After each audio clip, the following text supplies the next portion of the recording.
pasó? No, para ver si se ve bien, porque me saltaba que se veía vertical.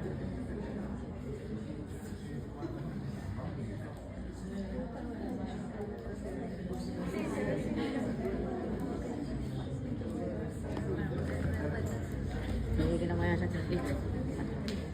Se ve así. Sí.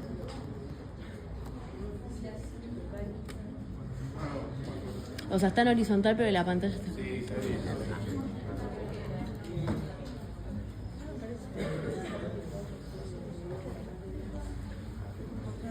Bueno, ahora sí, arrancamos. Me presento nuevamente para los que recién llegan. Mi nombre es Pedro, ella es Julia. Nada, y hoy la idea de esto era poder ver un poco durante toda la semana de repaso las cosas más importantes que a ustedes les van a servir para el parcial, ¿sí? Puede ser con algunos enfoques de integración para cuando rindan el final, pero bueno, lo importante ahora es que tienen que rendir el primer parcial, ¿sí? Así que nada, hoy lo que vamos a hacer es ver cuáles son los 4 tejidos básicos que conforman al cuerpo humano, charlarlos un poco, ver qué características tienen, qué variación hay en estos tejidos, ¿sí? Porque van a ver que un único tejido, como por ejemplo el conectivo, no va a ser único, sino que va a tener distintas variaciones. Y vamos a ver, dependiendo de la morfología de la célula, cómo es que podemos clasificar a cada uno de estos tejidos, ¿sí? Bien, cualquier duda, me frenan, ¿sí? Van parando.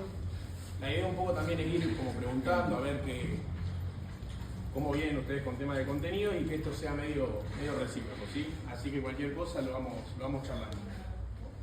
Bien, nosotros cuando estudiamos cualquier cosa, ¿sí? Ya sea una estructura anatómica, o sea macroscópica, o una estructura microscópica, o un mecanismo a nivel fisiológico molecular, tenemos que preguntarnos qué es. Yo no puedo empezar a estudiar algo si no sé qué es ese algo. Entonces, ahora es donde yo les pregunto a ustedes, ¿qué es un tejido? Bien, es un conjunto de células. Me parece que está completa esa definición. ¿Qué más le podemos agregar al conjunto de células? Bien, es un conjunto de células, generalmente de un origen en común, ¿sí? A nivel embriológico, que se van a asociar, ¿sí? Este conjunto de células para formar un tejido y llevar a cabo una función mediante su matriz extracelular, ¿sí? Entonces, estas características que contienen, ¿sí? Las células, la matriz y demás, son las que me van a terminar formando un tejido. Ahora, si yo agrupo varios tejidos, ¿qué formo? Un órgano, perfecto. Pregunto, ¿puedo tener un órgano formado por un solo tejido? ¿Qué les parece a ustedes? ¿No? Ok, ¿están todos de acuerdo? Y si yo les pregunto, un nervio, que es un conjunto de axones, que los axones son la parte de la neurona, ¿no considera como un órgano si yo estoy agrupando células y tejidos? ¿Contiene solo tejido nervioso el nervio? No llegaron a ver eso, ¿no? ¿No lo vieron? Ok, listo, no les pregunté nada entonces. Bien, ese es el QR para el canal de YouTube, donde van a estar todas estas clases subidas, ¿sí? Pero bueno, si pueden venir para acá, obviamente, mucho mejor, así se pueden ir sacando las dudas y demás. Bien, igual después del Power lo pasamos al grupo y no se preocupen. Bueno, ¿qué es un tejido? Ya estuvimos charlando un poquito de la definición y dijimos que íbamos a ver los 4 tejidos básicos del cuerpo, ¿sí? ¿Que cuáles eran esos 4 tejidos básicos? Epitelial, conectivo, muscular y nervioso. Perfecto. Bueno, si nosotros vamos a pensar un órgano cualquiera, ¿sí? Ya sea un órgano como la piel o que esté tapizado por dentro, como por ejemplo alguna glándula.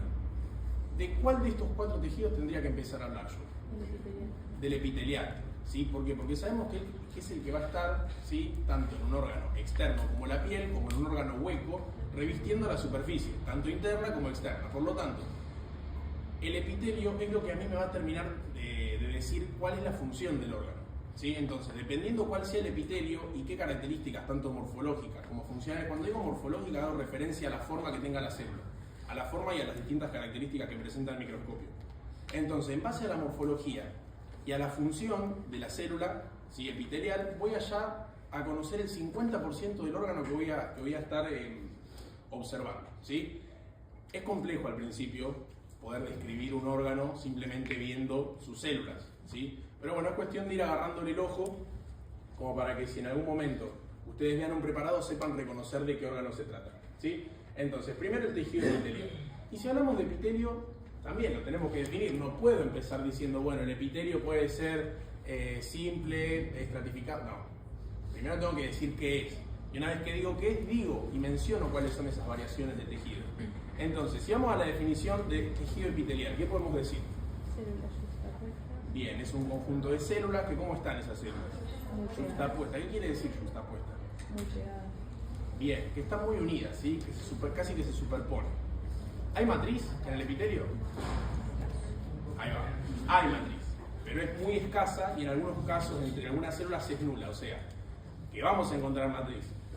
Un consejito, nada es absoluto en la carrera, ¿sí? Nada es un no, esto no pasa acá, sí pasa. En algunos casos en mayor y en menor cantidad, pero pasa. Entonces, matriz voy a encontrar la misma cantidad de matriz que en un tejido conectivo y no.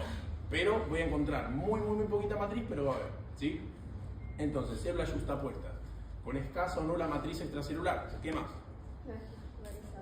¿Cómo? Bien, esa vascular. ¿Y cómo hace para que le lleguen nutrientes entonces esa vascular?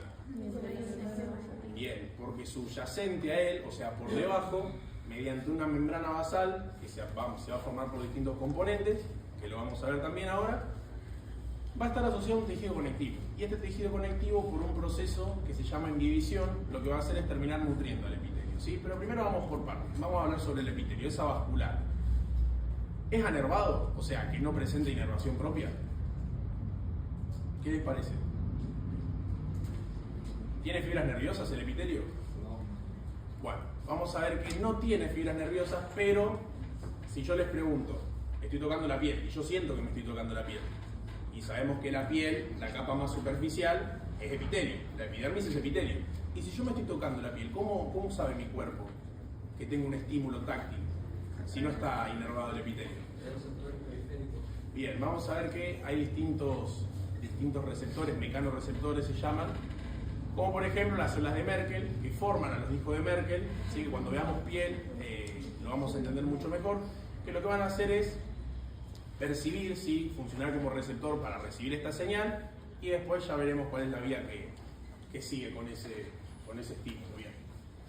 ¿Qué más? ¿Qué funciones tiene el epitelio? Una vez que ya lo definimos, podemos hablar un poco de las funciones que tiene. Bien. Principalmente vamos a hacer una clasificación en dos: epitelio de revestimiento y epitelio glandular, ¿sí? Cuando hablamos de epitelio glandular van a ver que encontramos glandular exócrino y glandular endocrino. Ahora ustedes solamente se tienen que quedar con el glandular exócrino, ¿sí? Cuando vean la UP8, que es la del sistema endocrino, van a ver qué características tiene el epitelio glandular endocrino, ¿sí? Bien, fíjense todo lo que pudimos hablar hasta ahora de epitelio, que esto en un final les alcanza y les sobra, ¿sí? Después de escribir un par de boludeces más, pero ya está. Bien, pasa si querés ahora. Bien, acá tenemos los 4 tejidos, ¿sí? Estamos centrados en el epitelial. Bien, nos volvemos para atrás. Bien, entonces dijimos, células yuxtapuestas, muy relacionadas entre sí. ¿Cómo hace la célula para unirse, para comunicarse? ¿Qué tiene? Tiene medios de unión intercelular, ¿sí? Que van a ver que son varios, creo que son 4, si mal no me acuerdo. Tienen que saberlo, sí, hay que saberlo.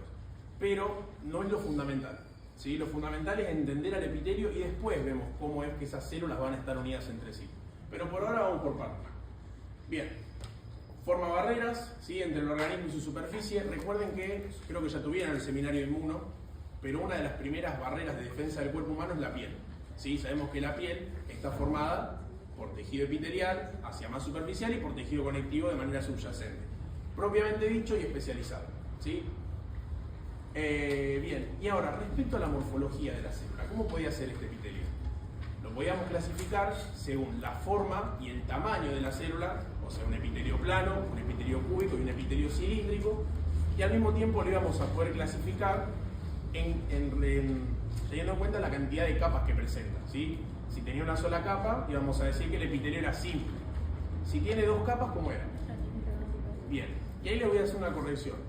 Es mucho más preciso hablar de un epitelio con 2 capas y decirle biestratificado, o sea, que presenta solamente 2 capas de célula. ¿Por qué se los digo?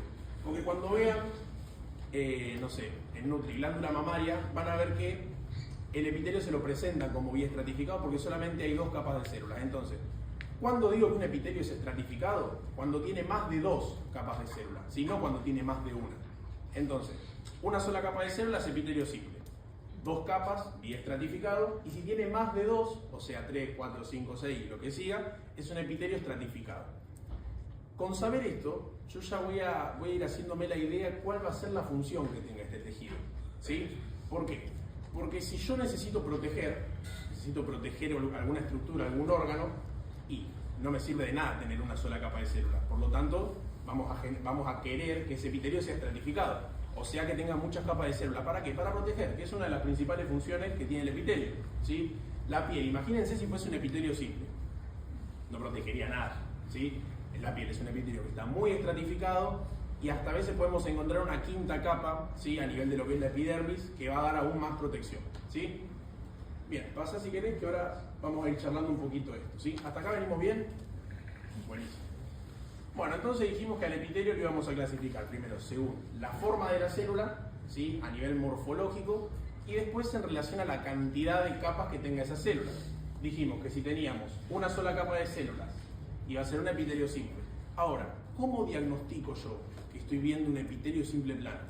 Bueno, lo que voy a ver es que la célula, el citoplasma, se encuentra achatado, y cuando ustedes vean en la luz de un órgano, la luz quiere decir la superficie. Cuando hablamos de luz, hacemos referencia a los órganos huecos, ¿sí? Por ejemplo, todos conocen al esófago, ¿sí? Bien, no importa, no quiero que hagamos hincapié en eso, pero el esófago es un tubo, o más que nada las arterias y las venas, que tienen su epitelio, ¿sí? Que lo vamos a ver ahora, hay un preparado acá lindo para mostrarlo, que prácticamente el citoplasma no se ve, solamente se ve el núcleo, así como una sobreelevación. Entonces eso a mí me indica que estoy frente a un epitelio plano, ¿sí? El citoplasma prácticamente no se ve, o sea, está justo bien contra la membrana basal, y el núcleo se encuentra muy aplanado, ¿sí? Muy achatado. Entonces, si tengo esas características morfológicas de la célula y al mismo tiempo tengo una sola capa de células, me voy a dar cuenta que estoy frente a un epitelio simple plano, ¿sí? Ahora, si la célula, en vez de tener las características de un plano, fuese más alta que ancha, ¿sí? Con una forma más, ¿cómo decirlo?, más cilíndrica, vamos a decir que se trata de un epitelio cilíndrico, ¿sí? Como este que estamos viendo acá. Como les digo, la célula es más alta que ancha, y generalmente los epitelios cilíndricos suelen tener su núcleo a nivel medial. ¿Qué quiere decir? Que no se encuentra ni apical ni basal, ¿sí? Apical es que se acerca a la periferia, ¿sí? A la luz del órgano, y basal es que se acerca justamente a la membrana basal, ¿sí? Entonces, ¿cómo diagnostico yo un epitelio cilíndrico? Célula más alta que ancha, y el citoplasma generalmente tiene ubicación medial. El núcleo, perdón, ¿sí? Y al mismo tiempo este núcleo es más alargado, ¿sí? No es tan redondeado, tan circular como por ejemplo lo vamos a ver en los epitelios cúbicos. Que este de acá, como estamos viendo, es un epitelio cúbico. ¿Qué característica tiene a nivel morfológico? La célula, no hay un predominio, ¿sí? Por el alto y por el ancho, por lo tanto va a adoptar una forma cúbica, ¿sí? El núcleo obviamente va a ser bien medial, pero fíjense la diferencia de que este núcleo por ahí es un poco más ovalado en relación a este que es un poco más cilíndrico. A ver, es un esquema esto, ¿sí? Cuando lo llevemos preparados de verdad, vamos a terminar de entender un poco más, ¿sí? Pero bueno, para que entiendan eso, ¿quedó entonces cómo yo clasifico un epitelio? En base a qué forma tiene la célula, o sea, reitero, a su morfología y a la cantidad de capas que tenga. Bien, me faltó agregar algo, ¿sí? Dijimos que teníamos epitelios simples, biestratificados y estratificados. ¿Faltó algo más? Bien, pseudoestratificado. ¿Qué pasaba con los epitelios pseudoestratificados? Parecían que es estratificado, pero todas las células se están apoyando en la lámina. Bien, perfecto. ¿Escucharon todo lo que dijo la compañera? Un epitelio pseudoestratificado parece justamente que se trata de un epitelio estratificado, como por ejemplo este que estamos viendo acá, ¿sí? ¿Por qué? Porque los núcleos se encuentran a diferentes alturas. Entonces, fíjense, yo acá tengo un núcleo bien apical y ahí tengo un núcleo bien basal. Si uno lo ve, diría, no, esto es un estratificado, pero recontra estratificado. Pero lo que pasa, fíjense ahí abajo en verde, todas las células, todos los citoplasmas de la célula están en relación con la membrana basal. Por lo tanto, si todas las células contactan la membrana basal, pero van a ver que hay una característica de que no todas llegan a la luz, o sea, no está el pizarrón, pero bueno, no importa. En el pseudoestratificado hay una sola capa, todas en relación con la membrana basal. Recuerden que la impresión se genera porque los núcleos están a diferentes alturas, ¿sí? pero no todas van a estar en contacto con la luz, ¿sí?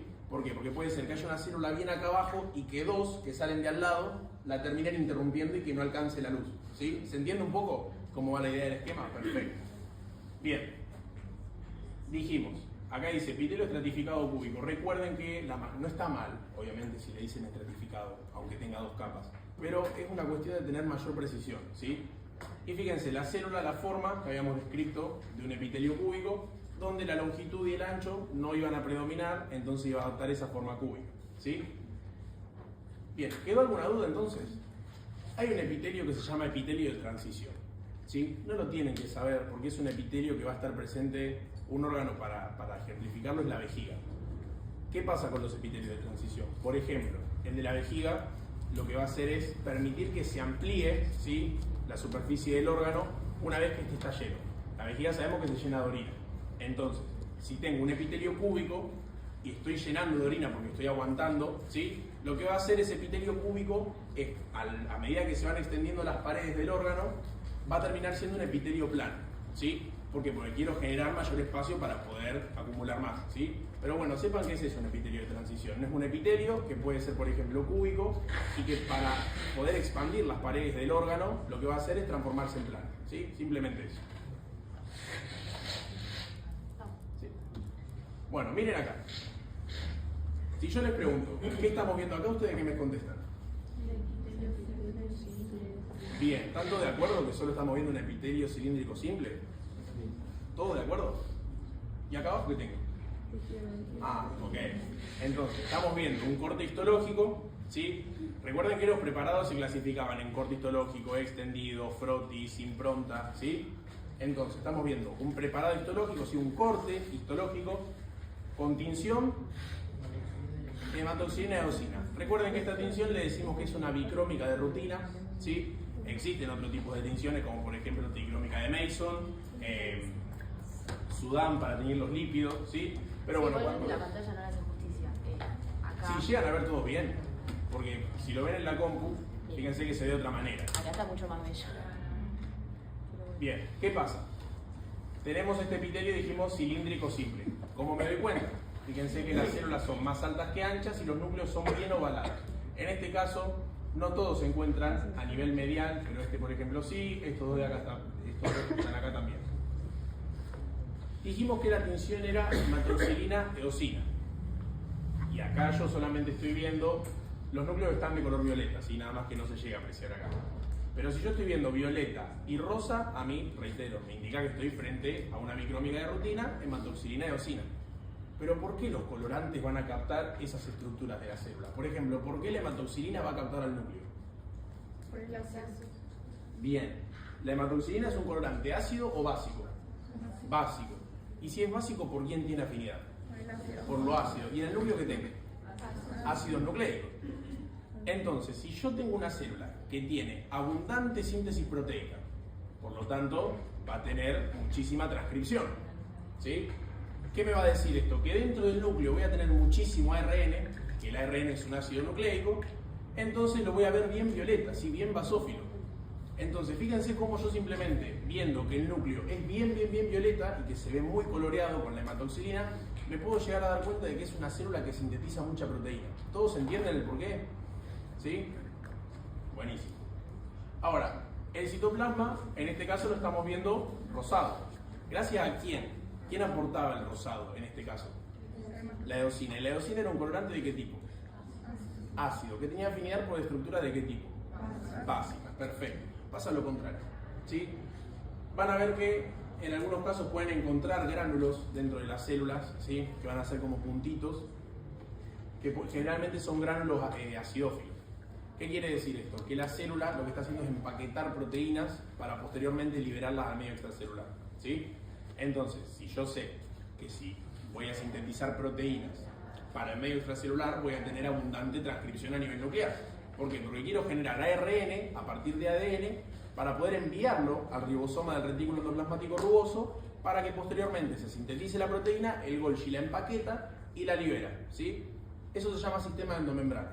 Entonces, una célula con abundante síntesis proteica tiene núcleo muy basófilo, intensamente teñido, va a tener por lo general gránulos acidófilos que corresponden a las proteínas empaquetadas y se va a ver alrededor del núcleo, ¿sí?, una mancha violeta, ¿sí? Si ustedes recuerdan, ¿qué organela estaba muy cerca del núcleo que tenía que ver con este proceso? El retículo endoplasmático rugoso, ¿sí? Entonces, si al red yo veo una mancha violeta, ¿sí?, muy cerca del núcleo, y me voy a dar cuenta que estoy viendo un retículo endoplasmático rugoso muy desarrollado. Y ahí ya terminé de cerrar y digo, listo, esta célula recontra sintetiza proteína. Y dependiendo, por ejemplo, la especialización de membrana apical, que ahora lo vamos a ver de qué se trata, y el tejido conectivo que esté por debajo, yo ahí me voy a poder ir imaginando de qué órgano estoy hablando, ¿sí? ¿Quedó? ¿Alguien quiere preguntar algo? Así pasamos directamente. ¿Bien? Buenísimo. Bueno, acá estamos viendo otro preparado, ¿sí? Nuevamente, ¿qué tipo de preparado es? Bien, ¿es un frotis? ¿Es un extendido? ¿Impronta? ¿Corte histológico? Bien, es un corte histológico, perfecto. Nuevamente, la tinción no se llega a apreciar acá, pero ¿qué les parece que es? Es hematoxilina eosina, ¿sí? Estoy viendo un epitelio, ¿sí?, hacia la luz, hacia apical. ¿Qué tipo de epitelio es este? Bien, cúbico. Cúbico respecto a la morfología de la célula. ¿Y en cuanto a las capas? Simple, perfecto. Epitelio simple cúbico, tejido conectivo subyacente, ¿sí? Ya después vamos a ver que en el 90% de los casos, por debajo, le diría el 95% en realidad, por debajo del epitelio se encuentra ¿qué tipo de tejido? Un conectivo. ¿Y conectivo de qué tipo? Laxo. ¿Todos entienden por qué siempre debajo de un epitelio, generalmente, mejor dicho, hay un laxo? ¿Qué característica tenía el conectivo que le conviene al epitelio que esté por debajo? Bien, primero, va a tener muchísima más cantidad de células, ¿sí? Recuerden, esa es una de las diferencias. Y por otro lado, los vasos sanguíneos, recuerden que dijimos que el epitelio era vascular. Por lo tanto, la sangre, o sea, no la sangre, sino que los nutrientes que están en la sangre que tienen que llegar al epitelio, van a llegar mediante los vasos del tejido conectivo. Así que recuerden que es muy vascularizado. ¿Qué pasa? Al epitelio, fíjense lo que son estas capitas de células, ¿sí? ¿Les sirve que llegue un vaso más o menos de este calibre? No. Entonces, el conectivo laxo lo que tiene son vasos, tanto sanguíneos, arterias y venas y linfáticos, con un calibre muy, muy, muy pequeño, ¿sí? Muchísimo menor al de un pelo. O sea, son mucho más chiquitos que los capilares. Imagínense que acá no se ven.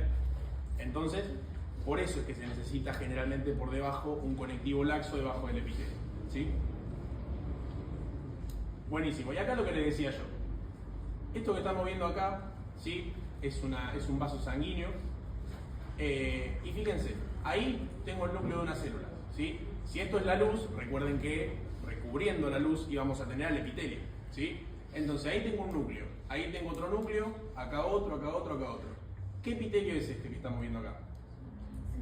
Es un epitelio simple, porque hay una sola capa de célula, y respecto a la morfología, plano. Fíjense cómo se achata todo el citoplasma sobre la membrana basal y el núcleo queda como si fuese una sobreelevación. Ahora, ustedes se preguntarán, pero me dijiste que la definición de epitelio eran células yuxtapuestas con escasa y nula matriz extracelular. Y yo estoy viendo que acá hay un núcleo y que recontra separado hay otro núcleo. Lo que pasa acá es que al estar aplanadas la célula contra la membrana basal, el citoplasma se alarga. Entonces las células sí están conectadas entre sí, pero con microscopía óptica no se puede llegar a diferenciar entre citoplasma y citoplasma. Entonces, piensen en si aplastan algo. O sea, si ustedes lo aplastan, eso se expande, ¿sí? Pasa lo mismo acá con estas células, ¿sí? No quiere decir que haya solamente una, dos, tres, cuatro que están tan separadas. Están juntas, pero solamente que están achatadas. ¿Se entiende? ¿Sí? ¿O es medio confuso? ¿Estamos bien? Buenísimo. ¿Y esos otros puntitos más redondeados que están en la luz? S. ¿Qué les parece que son? Yo que les dije que era esto de acá. La luz. Ya te vieron el seminario de inmuno, o sea que esto ya lo vieron, me parece. Si estamos frente a un vaso sanguíneo, ¿qué corre por el vaso sanguíneo? Sangre. ¿Y la sangre qué contiene? Ahora sí, eritrocitos. Entonces, los eritrocitos se los dieron en el seminario de inmuno, ¿no? ¿Lo vieron eso? ¿No lo vieron? El eritrocito es la célula que transporta oxígeno en la sangre, ¿sí? Es lo que le da adentro de esa célula, es el glóbulo rojo, ¿sí? Ese es el nombre más coloquial, por así decirlo. Entonces, es el encargado de transportar el oxígeno, ¿sí?, a los distintos tejidos. Y la sangre justamente es roja gracias al hierro que contiene esta célula dentro. Pero no importa, no es tema de ahora. Buenísimo. Y acá estamos viendo un epitelio, ¿sí? Pseudoestratificado, cilíndrico, no se llega a ver bien acá, pero si prestamos atención, las células son mucho más altas que anchas. Y fíjense que yo les había mencionado hoy que el epitelio podía ser de revestimiento o glandular, ¿sí? Y el glandular lo podíamos clasificar en dos tipos al mismo tiempo. Un epitelio glandular exócrino unicelular, o sea que por cuántas células va a estar formada, por una, y un epitelio glandular exócrino multicelular, ¿sí? En este caso, esas células que estamos viendo ahí, esas manchitas blancas, son células caliciformes, que se encargan de secretar mocos y que forman parte de lo que son las características del epitelio glandular exócrino unicelular. ¿Por qué? Porque tengo una sola célula encargada de secretar algo hacia la luz, ¿sí? Estas células lo que hacen es secretar moco, no hacen otra cosa, ¿sí? La van a ver muchísimo en el intestino, tanto delgado y más que nada en el intestino grueso. Bien, y fíjense que acá está mencionando que tiene cilias este epitelio. ¿Para qué servían las cilias? Bien, para eso tenemos que entender que existe la especialización de membrana apical. O sea, recuérdense que apical era todo lo que estaba hacia arriba del epitelio, ¿sí? Todo lo que era la luz. Entonces, yo iba a tener generalmente cilias y microvellosidades. ¿Son lo mismo las cilias y las microvellosidades? No, no son lo mismo. ¿Cuál es la diferencia entre una y otra? ¿Cómo? Bien, una es de absorción, en algunos casos de secreción también, y la otra sirve para desplazar. ¿Cuál es la cual? La cilia desplaza y la microvellosidad absorbe y en algunos casos excepcionales secreta, ¿sí? Pero recuerden eso, la cilia no absorbe, la cilia mueve, desplaza estructuras, ¿sí? Que cuando veamos la clase de embrio, vamos a ver una cilia bien aplicada para entender cómo se da el proceso de transporte del ovocito y del cigoto fecundador, ¿sí? Bueno, y acá no se ve nada. Pasalo directamente. Bueno, hay wifi, me parece. Ah, ¿no hay wifi? Ahí va, bien. ¿Y acá qué epitelio estamos viendo? ¿Sí? Fíjense la cantidad de células que hay. Por lo tanto, si veo tanta cantidad de células es porque estoy viendo muchísima cantidad de citoplasma, ¿sí? Vine a cerrar porque había mucho ruido fuera. Esto es un epitelio estratificado, ¿sí? ¿Por qué? Porque fíjense, yo cada núcleo que cuento son todas las células que voy a encontrar, ¿sí? Por más de que no pueda distinguir entre citoplasma y citoplasma, yo sí puedo contar la cantidad de núcleos y en base a la cantidad de núcleo que haya, saber cuánta cantidad de células. ¿Puede ser que haya células que tengan más de un núcleo? Sí. Se llaman células binucleadas, entonces tampoco se dejen llevar por eso. Pero esto obviamente sabemos que cumple con todas las características de un epitelio estratificado, ¿sí? Bien, y esto es lo que habíamos hablado antes, la especialización de membrana apical. Con que se lleven que la microvellosidad absorbe y la cilia desplaza, van a estar bien, ¿sí? Pero siempre recuerden eso. Si yo estoy viendo que un órgano tiene una sola capa de células, que esas células son cilíndricas y que tiene microvellosidades, bueno, y ahí yo me voy a imaginar que estoy frente, está bien, todavía le falta para entender esto, pero como para que lo vayan pensando, voy a ver que estoy frente seguramente a una estructura del tubo digestivo, porque una sola capa de células no le sirve tener muchas capas, y si tiene microvellosidades porque tiene que absorber, por lo tanto va a absorber ¿qué? Nutrientes, ¿sí? Bien, y esto es lo que yo les mencionaba, ¿sí? De las uniones que hay entre cada una de las células. Sáquenle una foto si quieren, me parece que detenernos con esto ahora es como generarle mucho problema, ¿sí? Pero bueno, sepan que entre las células hay uniones intercelulares, ¿sí? Sepan eso y si tienen tiempo para hacerlo para el parcial, estudiénselo, pero me parece que no es lo más importante que hay que entender. Les pregunto. Muy resumidamente, todo lo que sea célula hace referencia a periferia, es decir, va a ser como una banda, como un cinturón que está alrededor de dos células, y si es occlument va a estar en una sola más apical y lateral, o sea, va a estar realmente en la zona lateral pero un poquito más arriba, y en cambio la zona adhere va a estar un poquito más abajo. Y después las uniones comunicantes es importante que se las lleven porque en clases futuras, cuando veamos todo lo que es comunicación intercelular y demás, van a servir como proteínas, como si fuesen canales, por así decirlo, para el pasaje de iones y demás entre célula y célula, como si fuese un puente, por así decirlo, para el pasaje de sustancias. Bien, ¿el epitelio se entendió? ¿Quedó alguna duda? ¿Algo que quieran preguntar de epitelio? Bien. Dijimos que iban a estar en relación el epitelio con su tejido subyacente, que era el conectivo, mediante la membrana basal. Ahora, la membrana basal no está ahí porque sí. Simplemente van a tener que aportar componentes, tanto el epitelio como el conectivo, que son las láminas, o sea, la lámina basal y la lámina reticular, para poder formar a la membrana basal. ¿Sí? El epitelio lo que hace es aportar la lámina basal, que contiene mucho colágeno, ¿sí? Y lo que va a hacer el conectivo hacia arriba es aportar lo que es la lámina reticular. Entonces, si yo formo, mejor dicho, si yo agrupo lámina basal y lámina reticular, formé la membrana basal, ¿sí? Y esto a mí me permite que se comuniquen tanto el epitelio como el conectivo. Habíamos dicho que esta comunicación no era más que nada, no era más para que le lleguen nutrientes al conectivo, ¿sí?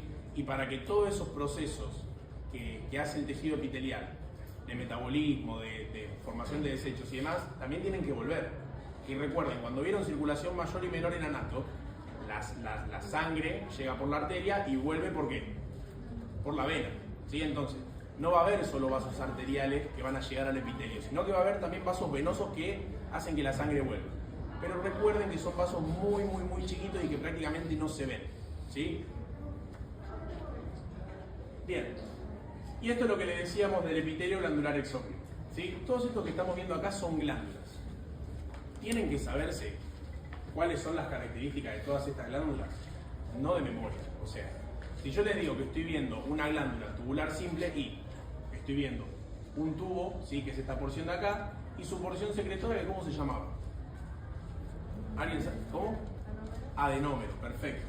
Y dependiendo la forma que tenga el adenómero, lo voy a poder clasificar. Alveolar, acinar, ¿sí?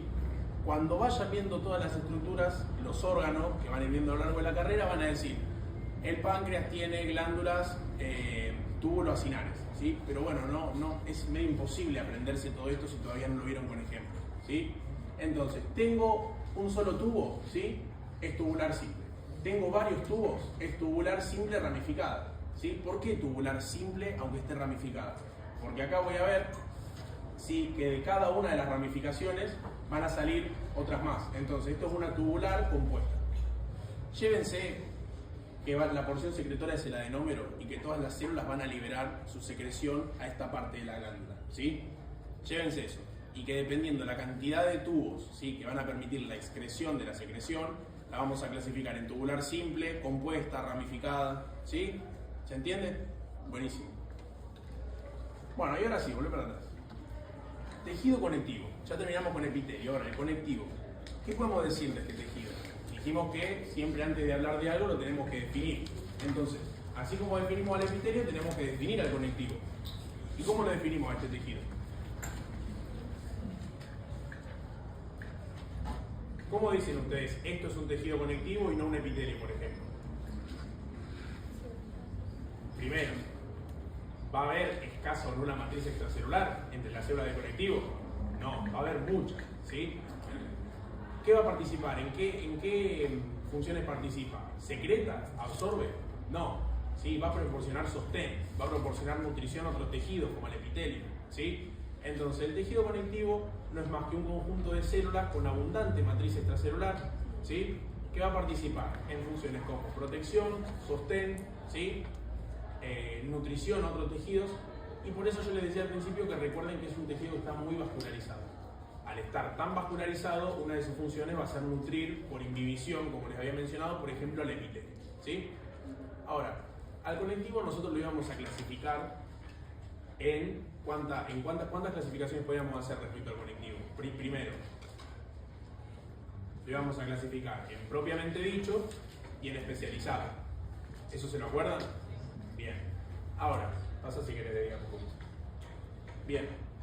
Ahora, si hablamos del tejido conectivo propiamente dicho, ¿qué características había acá? Bien. Lo vamos a clasificar en un tejido conectivo denso, regular o irregular, dependiendo de la disposición que tomen las fibras, ¿sí? Y en un tejido conectivo laxo.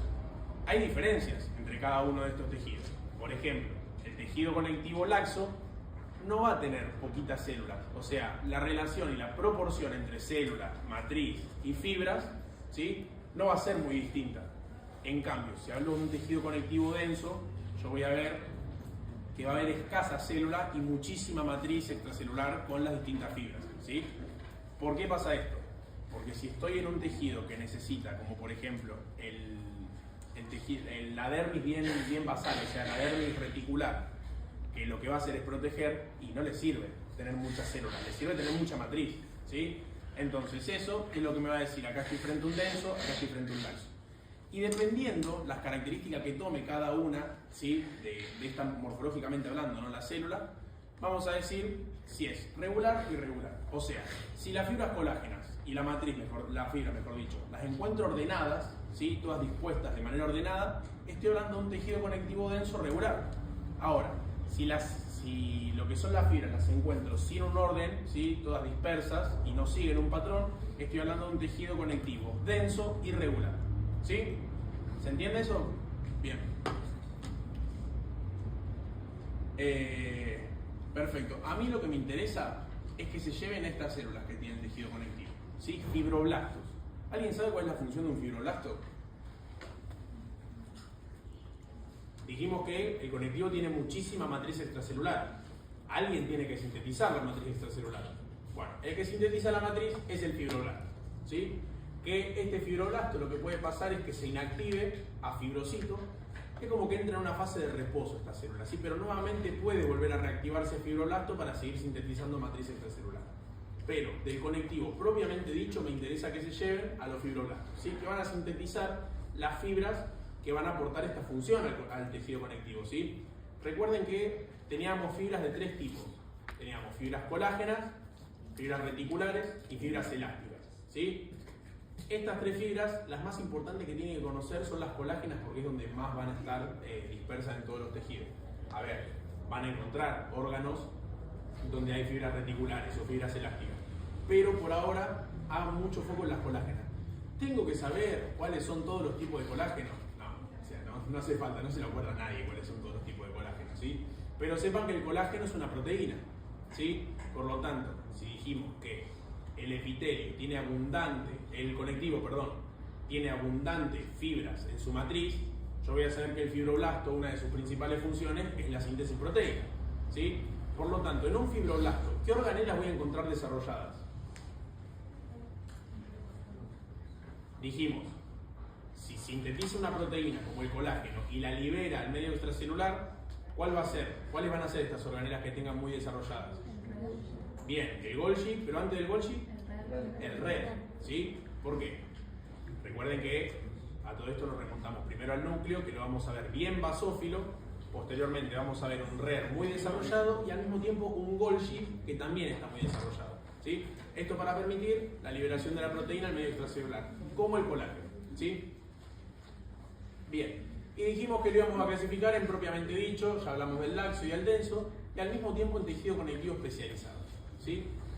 No tienen que saberse todo esto ahora, simplemente conózcanlo si quieren, pero a medida de que vayan viendo cada una de las unidades, van a ir viendo, por ejemplo, cuando vean miembro inferior, tejido óseo, cuando vean miembro superior, cartilaginoso, cuando vean inmuno, tejido sanguíneo y linfático, ¿sí?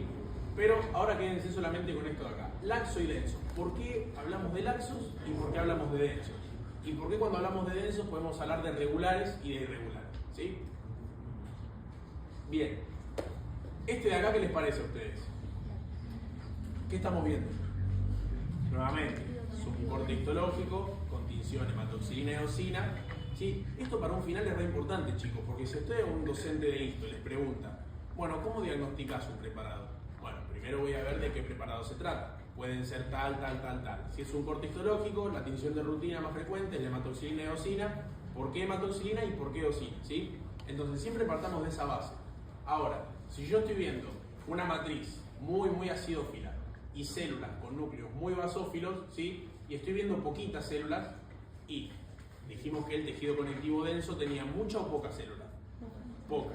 Por lo tanto, puede ser que acá esté frente a un tejido conectivo denso. Y fíjense cómo está organizada la matriz. ¿Sí? ¿Está dispersa o sigue un orden? Sigue un orden. Entonces es un tejido conectivo denso regular. ¿Sí? ¿Por qué? Fíjense, cuento 1, 2, 3, 4, 5, 6. Cuento muy pocos núcleos. Por lo tanto, al contar esa cantidad de núcleos, sé la cantidad de células que hay. Hay pocas. dijimos, abundante matriz con fibras de manera ordenada. Y ahí ya saben que están frente a un tejido conectivo denso, regular. ¿Sí? Bien. Este de acá, ¿qué les parece? No se ve mucho. Pero bueno, es un tejido conectivo laxo, ¿sí? Porque en relación al anterior, ¿cómo me doy cuenta que es un conectivo laxo? Por dos cosas. Primero, acá estoy viendo la luz, por lo tanto estoy viendo el epitelio. Y recuerden que generalmente por debajo del epitelio, esto que está acá es el epitelio, ¿sí? Por debajo del epitelio encontrarán laxo.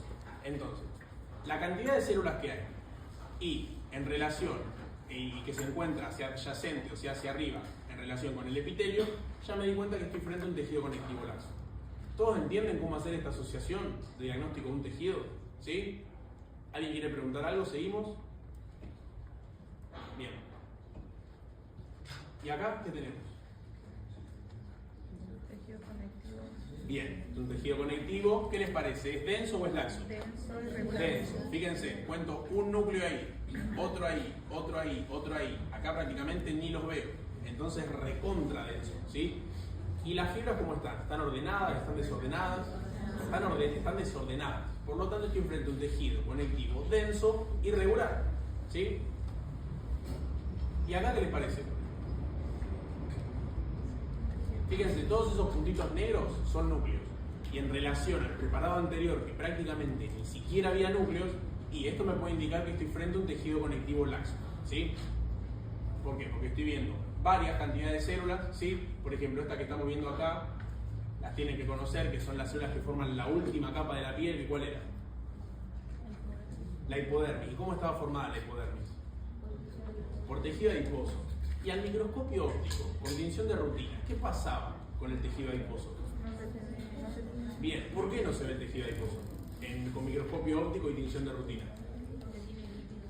Bien, tiene lípidos, ¿y qué pasa? No es que no se tiñe, ¿sí? Cuando el preparado se agarra y se lava después de la tinción se pierde, o sea, se corre. ¿Por qué? Porque no impregna, se tiñe. Pero una vez que se lava el preparado, ¿sí? el portaobjetos, eso se termina perdiendo la tinción. Por lo tanto, no es que no se tiñe, sino que a través, ¿sí? O mejor dicho, a medida de que se va haciendo el proceso del preparado, lo que va a hacer es perderse esta tinción. Y fíjense, me habían dicho que estaba lleno de lípidos, ¿sí? El tejido adiposo. Más que nada los adipocitos, que son las células que forman este tejido. Fíjense cómo, el citoplasma lo veo blanco, y eso que estoy viendo negro ahí, ¿qué es? El núcleo. ¿Por qué? Porque tiene una gran gota lipídica, ¿sí? Que lo que va a hacer es empujar al núcleo hacia la periferia, ¿sí? ¿Quedó eso? Bien. Bien, y acá nuevamente estamos frente a un tejido conectivo laxo. Sí puedo contar varias cantidades de células, ¿sí? En relación a la matriz y a la fibra. Bien, acá nuevamente otro tejido conectivo laxo, ¿sí? Bien, volvemos. ¿Quedó claro? Tejido conectivo. ¿Alguna duda? ¿Alguna pregunta que quieran hacer? Todos estos preparados histológicos que les ponemos no es porque el día de mañana en un parcial, ni mucho menos en un final, les van a dar un preparado histológico y les van a pedir que lo vayan describiendo, pero bueno, o sea, sirve también para ir un poco desarrollando el ojo técnico y que salgan un poco del libro y únicamente leer y también vayan a otros recursos como son videos, fotos de preparado y que ustedes puedan pensar y reconocer los componentes y demás. Pero no es que si le ponemos un preparado el día de mañana los van a evaluar con un preparado. ¿Sí? Bien, dijimos que había 4 tejidos y vimos 2, ¿sí? Ahora lo que vamos a hacer es ver tejido nervioso. ¿Qué pasa con el tejido nervioso? Yo no sé si les dieron algo o no les dieron en algún seminario o en algún laboratorio de esto, pero no pueden ver sistema nervioso, ¿sí? A nivel anatómico sin entender el tejido nervioso, ¿sí? Entonces es importante que aunque sea algunas generalidades de tejido nervioso se lleven para poder comprender las estructuras anatómicas, ¿sí? Porque el cerebro no está formado más que por tejido nervioso, chicos. O sea, no puedo estudiarlo, ¿sí? sin haber entendido antes el tejido, ¿sí? Bien. Entonces, el tejido nervioso, y acá si no lo vieron presten atención porque esto les va a servir, ¿sí? Sabemos que es un conjunto de células nerviosas, pero al mismo tiempo nosotros íbamos a poder hacer 2 clasificaciones de estas células. Las primeras iban a ser las neuronas, ¿sí? Que las neuronas no son más que las encargadas de la transmisión de los impulsos eléctricos, ¿sí? Vamos a ver que hay distintos tipos de neuronas respecto a la función que tenga y a la morfología que tenga dicha neurona, pero también vamos a encontrar otro tipo de células que son las células gliales. ¿Sí? Se pueden encontrar con este nombre, células de la neuroglía, ¿sí? Células de la glía, que lo que van a hacer básicamente es aportar sostén, nutrición, ¿sí? Protección a todas estas neuronas. Les pregunto, aunque no lo sepan, o por ahí alguien sí lo sabe, ¿a ustedes qué les parece? Si esta célula se encarga de transmitir información mediante impulsos eléctricos y esta se encarga de proteger, por lógica, ¿qué tendría que haber más? ¿Neuronas o células gliales? Bien, ¿están todos de acuerdo que hay más células gliales? Bien, yo esperaba que me digan neuronas, porque yo pensaba lo mismo al principio. ¿Cómo puede ser que haya más células gliales que neuronas si la neurona es la que hace la función? Hasta que un día llegó un señor, que no tengo ni idea quién es, y descubrió que había más células gliales que neuronas. Cada una neurona hay 10 células gliales. O sea, si tengo 10.000 millones de neuronas, saquen la cuenta, imagínense la cantidad de células gliales que hay. ¿Sí? Estas células gliales no son más que, como les dije, las encargadas de brindar sostén, protección, nutrición a todas estas neuronas. Y al mismo tiempo las células gliales se podían clasificar en dos grupos. ¿Sí? Teníamos una glía central, que ¿dónde vamos a encontrar a la glía central? ¿Qué les parece a ustedes? Si al sistema nervioso lo podemos dividir en central y periférico, y lo voy a encontrar en el sistema nervioso central, a la glía central. Y a la glía periférica, lo mismo, lo voy a encontrar en el sistema nervioso periférico. ¿Cómo estaba formado el sistema nervioso periférico? ¿Cómo? Bien, nervios, ¿sí? ¿Qué nervios? Bien, nervios craneales y nervios raquídeos, perfecto. Ahora, esta glía, pasá la diapositiva, Juli, si querés. Bien, fíjense, esto es lo que yo les decía. La neurona es la unidad funcional del sistema nervioso, ¿sí? Y que, como les dije, le íbamos a clasificar según su función y según su morfología. Acá vamos a ver según la función. Yo les había dicho antes que si me toco la piel, lo que voy a poder hacer es percibir, ¿sí? Recibo al estímulo. Y esto no es más ni menos que gracias a las neuronas sensitivas. ¿Qué dice? Transmite impulso desde los receptores, o sea, los receptores que tengo en mi piel, hasta el sistema nervioso central. ¿Para qué? Para integrar la información. O sea, yo puedo recibir un estímulo desde fuera, o sea, desde el medio que me rodea, lo recibo, lo envío a los centros superiores de integración, que generalmente son la corteza del cerebro, y en base a eso elaboro una respuesta. Si yo me estoy tocando, no voy a elaborar una respuesta para dejar de tocarme porque soy yo mismo el que me está tocando. Pero ahora, si agarré algo que está caliente, yo lo que voy a hacer es tocarlo, voy a sentir que me está doliendo, voy a sentir el calor, y lo que va a pasar es que en base a eso mis receptores de la piel van a mandar la información mediante estas neuronas sensitivas, ¿sí? Que son estas de acá, y en base a esto, a esta información que llega gracias a las neuronas sensitivas, mi cuerpo va a elaborar una respuesta. ¿Y cuál va a ser esa respuesta? Sacar la mano rápido, ¿sí? Entonces, toco, me quemé, saqué la mano rápido. Eso es un reflejo, ¿sí? Y es un trabajo en conjunto que hacen las neuronas sensitivas con las neuronas motoras. ¿Por qué? Porque las neuronas motoras son las encargadas de llevar a cabo el movimiento, ¿sí? Es decir, si yo fui a buscar, a tocar eso que está caliente, es gracias a mi neurona motora, que está diciendo, che, hace esto. Entonces, gracias a mi neurona sensitiva, yo voy a percibir que me quemé, y nuevamente, gracias a mi neurona motora, voy a sacar. ¿Se entiende? Bien. Y fíjense que estas neuronas sensitivas no solamente son periféricas, ¿sí? Pueden ser vegetativas. ¿Qué quiere decir? Que pueden también transmitir sensaciones que vengan a nivel visceral. O sea, me duele la panza, eso no es algo que venga de afuera, sí es algo que viene de adentro de mi cuerpo. Entonces, la neurona sensitiva visceral lo que va a hacer es agarrar esa información y llevarla para integrarla al sistema nervioso central. Y fíjense que acá dice interneuronas. Las interneuronas no son más que mediadores entre las neuronas motoras y las motoras sensitivas, ¿sí? Si ustedes ya saben esto, entienden cómo funciona el sistema nervioso central. Obviamente es mucho más complejo que esto, pero si ustedes saben que hay algo que ordena, ¿sí? Que se llama motor, que es eferente, ¿sí? O sea que la información viaja hacia, y que al mismo tiempo hay algo que recibe, ¿sí? Que es información sensitiva, y que las neuronas, y que este tipo de información es aferente, ¿sí? Ya entendieron un poco el funcionamiento del sistema nervioso central. ¿Quedó claro eso? Bien. Ahora, tenemos que charlar, volvemos un poquito para atrás. Vamos a la anterior. Vamos a charlar un poquito esto, ¿sí? La neurona, las partes que tiene una neurona. tienen que ver potencial de acción. Entonces, no podemos no conocer la morfología de la neurona estando estudiando el potencial de acción. Entonces, ¿cómo podemos, qué partes tiene la neurona? Así, a rasgos generales, una neurona tipo, ¿qué tenía? Bien, tenía un soma, que del soma que desprendía. Bien, las dendritas, y del soma, fíjense, las dendritas desprenden estas ramificaciones, dentro del soma vamos a encontrar el núcleo, pero fíjense, ¿qué es esto que desprende el soma? El axón. ¿Y qué es eso que tiene ahí el axón, que lo rodea? Bien, ¿qué es? Bien, las vainas de mielina. Vamos a dejarlo hasta ahí. Y fíjense que termina, ¿sí? Este axón ¿en qué? Bien, son las terminaciones nerviosas. Ahí la compañera menciona los botones presinápticos, son esos de ahí, ¿sí? A ver, sinapsis creo que les entra en la unidad 5, creo que no lo tienen que ver ahora. Pero sí sepan que va a tener un soma, del cual desprenden ramificaciones, ¿sí? Que son, o también lo pueden encontrar como arborizaciones dendríticas, y van a ver que al mismo tiempo este soma desprende una única fibra, ¿sí? Que es el axón, que puede o no estar mielinizada, y que va a terminar en las terminaciones nerviosas, ¿sí? Ahora, ¿es igual la mielinización en el sistema nervioso central que en el sistema nervioso periférico? No. ¿Cuál era la diferencia? Bien, para eso tenemos que entender a las células gliales, glía central y glía periférica, ¿sí? Si estamos hablando, pasá la diapositiva, sigamos viendo la glía, perfecto.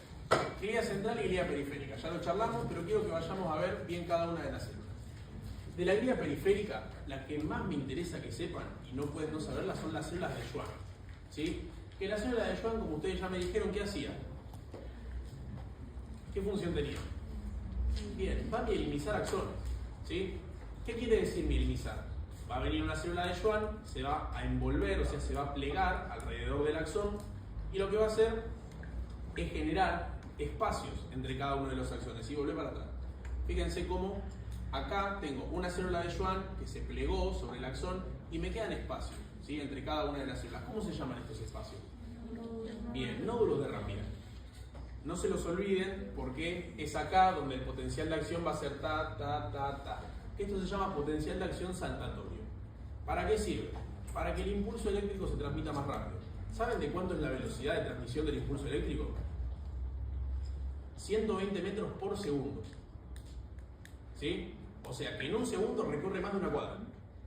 Imagínense la información nerviosa viajando de allá hasta allá en un segundo. Entonces, es lógico que yo instantáneamente sienta que me estoy tocando la piel. ¿Sí? ¿Por qué? Porque si en 120 metros, si en un segundo hace 120 metros, imagínense la distancia que hay de acá a acá. Es prácticamente incomparable. ¿Sí? ¿Hacen ese razonamiento? Buenísimo. Bien. Entonces, la glía periférica, lo más importante son las células de Schwann, que lo que van a hacer es rodear al axón, ¿sí? Una célula, otra, para dejar entre ellas espacios, que son los nódulos de Rampier, ¿sí? Esto que va a permitir que el potencial de acción se haga, ¿sí? Se lleve a cabo de manera más rápida. Bien, ahora sí. Fíjense, acá está la diferencia entre un axón no mielinizado y en un axón mielinizado, ¿sí? Este axón, fíjense, la información tiene que recorrer todo el axón, ¿sí? En cambio en este va a ser acá, que es donde se dispara el potencial de acción y hace tac, tac, tac, tac. Se dice que el potencial de acción es saltatorio, ¿sí? Bien. Y esto, no, un cachito, ahí va. Y esto que estamos viendo acá en amarillo es el axón, ¿sí? Y todas esas capas que rodean al axón es la misma célula de Schwann plegándose, ¿sí? ¿Para qué? Justamente, para terminar formando la vaina de mielina. ¿Qué es la mielina? ¿Alguien sabe? ¿De dónde viene la mielina? Viene de la misma membrana plasmática de la célula de Schwann. Recuerden, si lo que está cubriendo a la neurona, al axón, es una célula y la mielina la puedo encontrar en la membrana plasmática, es la misma célula, ¿sí? Es un tipo de lípido, la esfingomielina, ¿sí?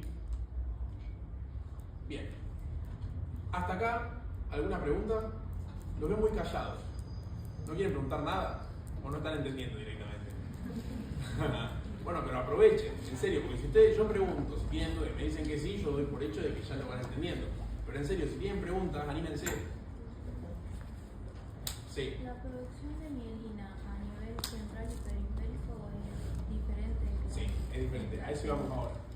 La compañera me pregunta si la mielinización es igual o distinta a nivel central y a nivel periférico. ¿A ustedes qué les parece?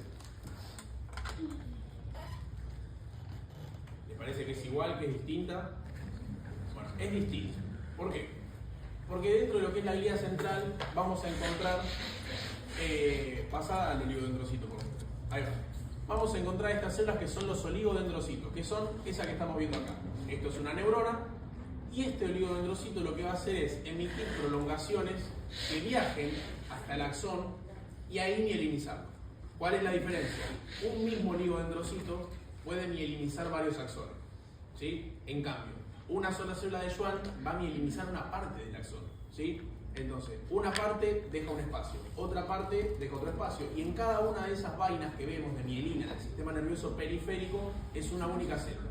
En cambio, este oligodendrocito, que es la encargada de la mielinización del sistema nervioso central, puede mielinizar varios axones a la vez. ¿Qué pasa? No es tan eficaz la transmisión de impulsos nerviosos gracias a la mielinización del sistema nervioso central en comparación a la del periférico. La del central es un poco más lenta, ¿sí? Pero bueno, también se ahorra muchísima energía y recursos a la hora de utilizar una misma célula que emita prolongaciones para mielinizar un único axón, ¿sí? ¿Queda clara entonces la diferencia entre la mielinización central y la periférica? ¿Cuál dijimos que era más eficaz? La periférica, ¿sí? ¿Y quién mielinizaba a nivel periférico? Célula de Schwann. Bien. Volvé para atrás que explico un poquito los astrocitos. Bien. Los astrocitos, ¿qué quiero que se lleven? Que son células que se encargan del metabolismo. ¿Qué quiere decir del metabolismo? De todas las reacciones que pasen a nivel del sistema nervioso central, ¿sí? Van a proporcionar sostén, ¿sí? Físico y metabólico. Encontramos dos tipos. No me importa que conozcan a los astrocitos fibrosos y protoplasmáticos ahora, lo van a ver después. Pero sí quiero que entiendan que estas células se asocian y forman una barrera, ¿sí? Que la van a ver por ahí un poquito más adelante, pero para que lo vayan teniendo en cuenta se llama barrera hematoencefálica. O sea que es una barrera que lo que va a hacer es muy importante que la conozcan. ¿Por qué? Porque va a haber fármacos el día de mañana como tengan que recetar que no pueden atravesar esta barrera, ¿sí? Básicamente son estas células se disponen junto con los vasos sanguíneos para formar una barrera y que no pasen componentes que puedan dañar al sistema nervioso central, ¿sí? Pero quédense con eso, astrocitos son los encargados de proporcionar sostén físico y sostén metabólico. ¿Cómo lo hacen de manera física? Y en parte formando la barrera hematoencefálica, ¿sí? Y a nivel metabólico le van a enviar nutrientes, ¿sí? O componentes que requiera la neurona para su supervivencia. Les pregunto, ¿qué característica tiene la neurona? Que es muy importante y que la venimos repitiendo hace un montón. En relación al ciclo celular. ¿Se divide la neurona? ¿Sufre mitosis? No, no sufre mitosis la neurona. Y esto es muy importante que lo sepan. ¿Por qué? Porque neurona que se muere, neurona que no se recupera, ¿sí? ¿Qué pasaba acá? La neurona, si hablamos de ciclo celular, lo vamos a dividir en dos. En una interfase y en una fase F, ¿sí? Dentro de la interfase, ¿cuál era el primer proceso que se daba? ¿Cuál era la primera subfase de la interfase? G1. ¿Y la neurona entraba G1? No. ¿Sí? ¿No? Sí. Entra G1. Acuérdense que hace G1, síntesis proteica, y de G1 se diferencia en G0. ¿Sí? Teníamos G1, G0 en el caso de que haya diferenciación celular, S, G2 y después la fase F, ¿sí? Entonces la neurona sí ingresa en interfase, hace la G1, o sea, sintetiza proteína y después hace diferenciación celular en G0, ¿sí? Bien. No, esto no pasa directamente. Bien. Vuelve para atrás. Ahí. En uno de los últimos grupos de estudio, Juli les había explicado líquido cefalorraquídeo y meninges, ¿sí? Veo algunas caritas que han estado acá, porque creo que no llegué igual es contenido. ¿No llegaste? No. Pero bueno, o sea, aquí es lo importante. Acá la microglia, que es una célula fagocítica, como si fuera un macrófago, bien esta función que la van a ver en la UP9 con sistema inmune, y después los ependimocitos que, como dice acá, van a estar revistiendo todos los ventrículos, ¿sí? Van a tener importancia en la futura formación del líquido cefalorraquídeo. Los ventrículos son cavidades que hay a nivel del sistema nervioso central, ¿sí? Que no es que son cavidades que están con paredes propias, sino que se limitan gracias a los órganos que tengo alrededor, ¿sí? Eso es un ventrículo, son espacios que están entre los órganos del sistema nervioso central. Que como le decía Juli, la función es que circule algo importante por ahí, que es el líquido cefalorraquídeo, que circule y que se produzca, porque vean cómo acá dice que tiene células cilíndricas y cúbicas ciliadas y con microvellosidades. Y ahí hemos dicho que las microvellosidades pueden principalmente absorber, pero también pueden secretarse. Entonces, haciendo esta relación de las especializaciones de membrana apical que vimos antes, podemos como encontrar en la vuelta y la justificación de por qué los ependimocitos van a formar y permitir toda la circulación del líquido cefalorraquídeo. Bien, por ahí. Del tejido nervioso quedó entonces, quedó claro las diferencias entre la función de la neurona, o sea, cuando hablamos de una sensitiva, cuando hablamos de una motora, ¿se entendieron las partes, cómo se mieliniza la célula? ¿Sí? Perfecto. Bueno, y ahora nos queda el último tejido. Este no vamos a hacer tanto foco, ¿sí? Porque es un tejido que se va a ver más adelante, pero bueno, hay que conocerlo, que es el tejido muscular. Y que tiene una característica similar al tejido nervioso, aunque no lo parezca. ¿Sí? ¿Que cuál era? Bien, otra cosa que me faltó decir, muy bien que me hicieron acordar. Ambos son tejidos excitables. ¿Qué quiere decir esto? Cuando hablamos de un tejido excitable. Ustedes me mencionan, yo les pregunto. Así le va a pasar en el final, eso ténganlo en cuenta. ¿Sí? Cuando ustedes le digan algo al docente, probablemente el docente lo puede usar en su contra. Así que tengan cuidado. A ver, no lo estoy evaluando acá hoy, pero excitable. ¿Qué quiere decir que un tejido sea excitable? Con ejemplos, de última, si no le sale con palabras. Por ejemplo, tiene un potencial de acción. Bien, la neurona puede desencadenar potenciales de acción. Que el potencial de acción no es más que el lenguaje que usa el sistema nervioso para comunicarse. ¿Sí? Y yo les pregunto, ¿una neurona puede solamente transmitir la información a otra neurona? También transmite a células musculares. Bien, también lo va a hacer hacia células musculares. Perfecto, entonces una neurona tiene información de manera eléctrica, ¿sí? que la va a poder enviar a otra neurona, a una célula muscular o a una glándula incluso. ¿Sí? ¿Por qué a una glándula? Ahí, porque recuerden que habíamos visto que el epitelio glandular no era más que, si vamos a una tubular simple, tenía el tubo, ¿sí? y tenía la porción secretora que era el adenómero. Alguna señal tiene que recibir este adenómero para que pueda liberar la secreción. Son señales nerviosas, generalmente. ¿Puede haber señales parácrinas?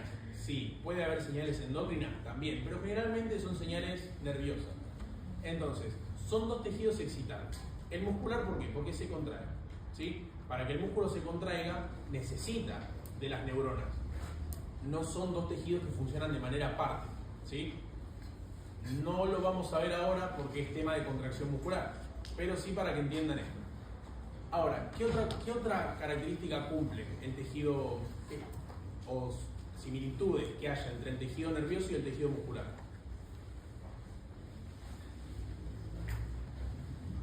¿Se divide el tejido muscular? No entra en división celular. ¿Sí? Hace lo mismo que hace la neurona. Ingresa en interfase, en fase G1. De esta fase G1 lo que hace es sintetizar proteínas, porque recuerden que el músculo crece o no crece. Sí, crece ¿por qué mecanismo? Porque teníamos dos mecanismos para crecimiento. Teníamos hipertrofia y teníamos hiperplasia. Bien, el músculo crece por hipertrofia, o sea, un aumento de tamaño celular. No aumenta la cantidad, o sea que no crece por hiperplasia, solo por hipertrofia. Entonces, ¿cómo hace el músculo para hipertrofiarse? O sea, para inducir a la hipertrofia. Mediante la síntesis proteica. ¿Sí? Ingresa en G1 en la interfase, sintetiza proteínas, crece en tamaño, o sea, hace hipertrofia, y después se diferencia en G0. ¿Sí? Entonces esa es la manera de que el músculo crezca. No puede crecer por división mitótica. Bien. Y el músculo, como dice, es el tejido especializado en la contracción. Y para entender un poco sí, las funciones del músculo, primero lo tenemos que clasificar. Y lo vamos a clasificar principalmente en dos. En un músculo estriado y en un músculo liso. ¿Sí? ¿Cuáles eran las características del músculo estriado? ¿Es voluntario? ¿Es involuntario? Es voluntario. ¿Están todos de acuerdo que el músculo estriado es voluntario? Su respuesta tiene que ser depende. ¿Por qué? Porque el corazón también tiene músculo estriado. Es cardíaco, pero es estriado. ¿Sí? El músculo estriado, el voluntario, se llama músculo estriado esquelético. ¿Por qué? Porque es el que nos va a permitir a nosotros realizar todo tipo de movimientos. ¿Sí? Entonces, músculo estriado esquelético, voluntario. ¿Sí? No sé, todos los músculos que yo uso para mover los miembros y todas las partes del cuerpo son estriados esqueléticos. Ahora, el músculo estriado cardíaco va a estar en el corazón. Y nosotros pensemos, si nos tenemos que poner a contraer nosotros mismos mediante la voluntariedad al corazón, estaríamos en una. Imagínense, me olvidé de contraer el músculo del corazón, me morí. ¿Se entiende? Entonces, músculo estriado, ahí dice esquelético y cardíaco. ¿Cuál es el único voluntario? El esquelético, el cardíaco involuntario. Al igual que músculo liso, ¿sí? ¿Dónde voy a encontrar músculo liso? En el tubo digestivo, en los órganos genitales femeninos, en algunas glándulas asociados, ¿para qué? Para que se pueda permitir la contracción de este músculo liso y que libere la secreción, ¿sí? En todas las funciones involuntarias es donde voy a encontrar músculo liso. Ahora, les pregunto, la respiración, sabemos que en gran parte se lleva a cabo por un músculo que hay acá, que se llama diafragma, ¿todos lo conocen? Bien. El diafragma es músculo estriado esquelético. ¿Y la respiración es un acto voluntario o involuntario? No, se me confundió la palabra. ¿Voluntario o involuntario? Involuntario. ¿Es voluntario o involuntario? Bien, es voluntario. ¿Qué pasa? El problema está cuando es consciente o inconsciente. ¿Sí? Uno no se acuerda todo el tiempo en cada momento que está respirando. Lo hace de manera inconsciente, ¿sí? Pero es un acto voluntario, porque si yo les digo dejen de respirar, ustedes lo van a hacer. Y ahora están controlando respiración automática, que creo que no pasa eso. Bueno, se entiende entonces, ¿no? Cuando hablamos de un músculo voluntario, involuntario, ¿sí?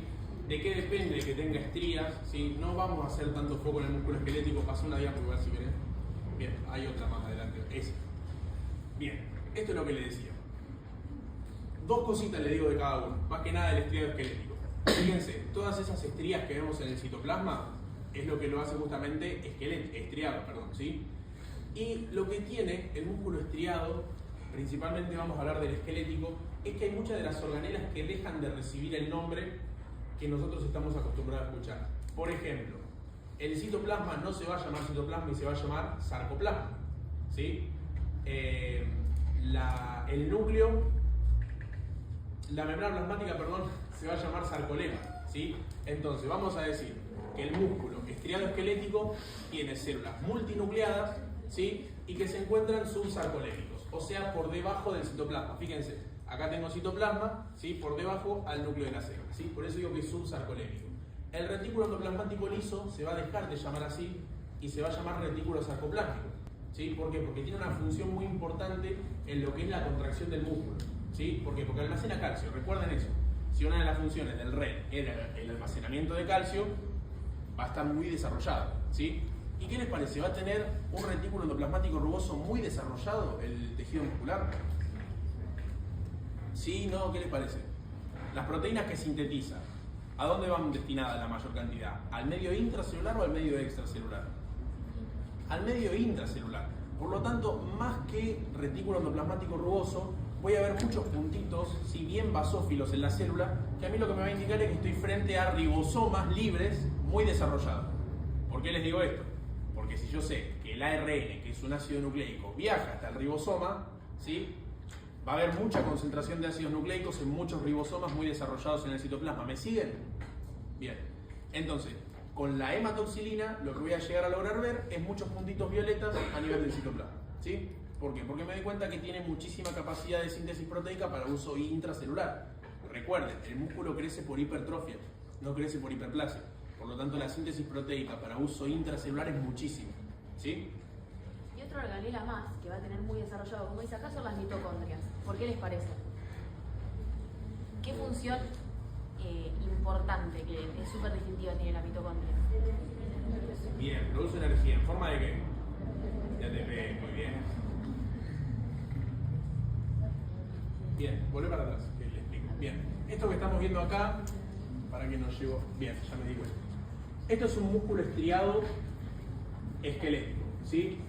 No se ve bien acá, pero acá hay un montón de estrías, ¿sí? Cuando le pasemos el power lo van a ver bien. Hay un montón de estrías blancas, ¿sí? Que a mí ya me dicen que es estriado.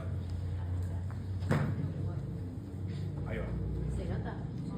Eso que estamos viendo ahí, ¿sí? Esto es una fibra muscular. Y acá tengo dos núcleos en una misma fibra, o sea, en una misma célula.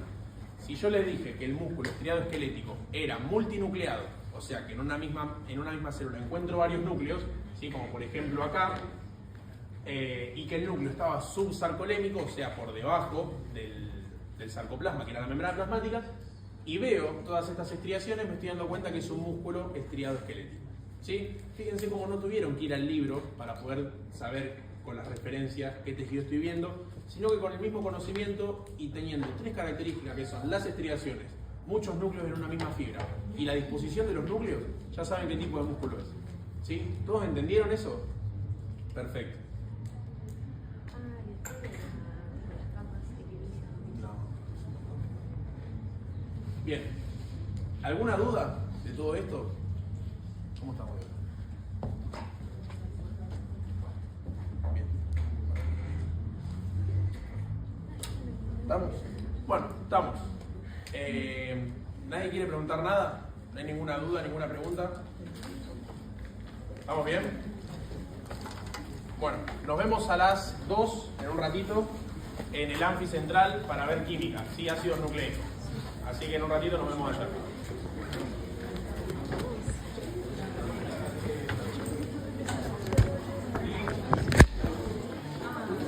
Finalizar. Ay, ¿cómo es esto? ¿Pongo finalizar? Gaspar, ¿pongo finalizar?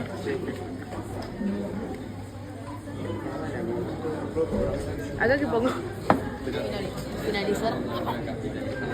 Toma, córtalo.